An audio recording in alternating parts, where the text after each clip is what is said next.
My dear students, আশা করি তোমরা সবাই ভালো আছো। আজকের ক্লাসে আমরা আলোচনা করব পার্সোনাল প্রোনাউন। ঠিক আছে, আজকের ক্লাসে কি শিখবো? Personal pronoun. তো আগের ক্লাসে প্রোনাউন শিখেছি।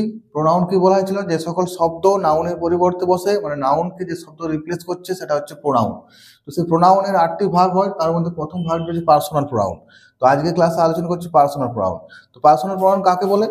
যে সকল প্রোনাউন নাউন, যে নাউনগুলো ছিল, মানে ধরো তাদের মধ্যে যেটা ব্যক্তি, বস্তু, প্রাণী, এগুলো।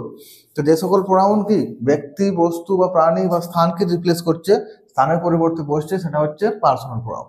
তো কি বলা হচ্ছে? যে সকল প্রোনাউন কোনো ব্যক্তি, বস্তু বা প্রাণী বা স্থানের নামের পরিবর্তে বসে, সেটা হচ্ছে personal pronoun.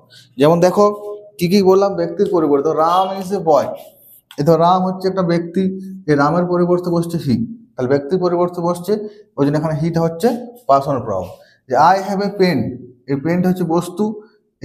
It is blue, এটা হয় নীল, বস্তুর পরিবর্তে বসছে, তাহলে এটা হচ্ছে পার্সোনাল প্রোনাউন।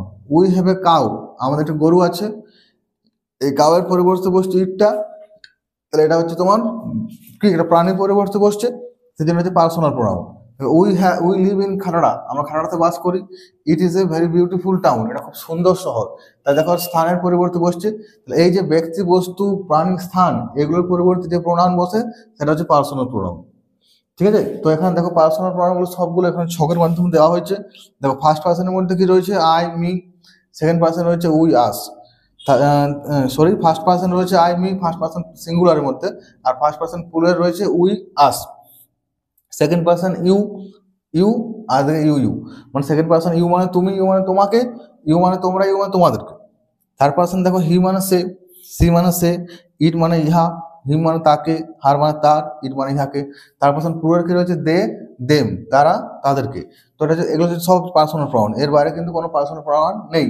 তাহলে বোঝা গেল যে সকল প্রোনাউন কোনো ব্যক্তি, বস্তু, প্রাণী বা স্থানের পরিবর্তন বসে, সেটা হচ্ছে পার্সোনাল প্রোনাউন। তো আজকে ক্লাস এতটাই, পরের ক্লাসে আমরা পজিটিভ প্রোনাউন শিখবো। ততক্ষণ পর্যন্ত সবাই ভালো থেকো। আর আমার চ্যানেলটা ভালো লাগলে অবশ্যই ভিডিওটা লাইক করে দেবো।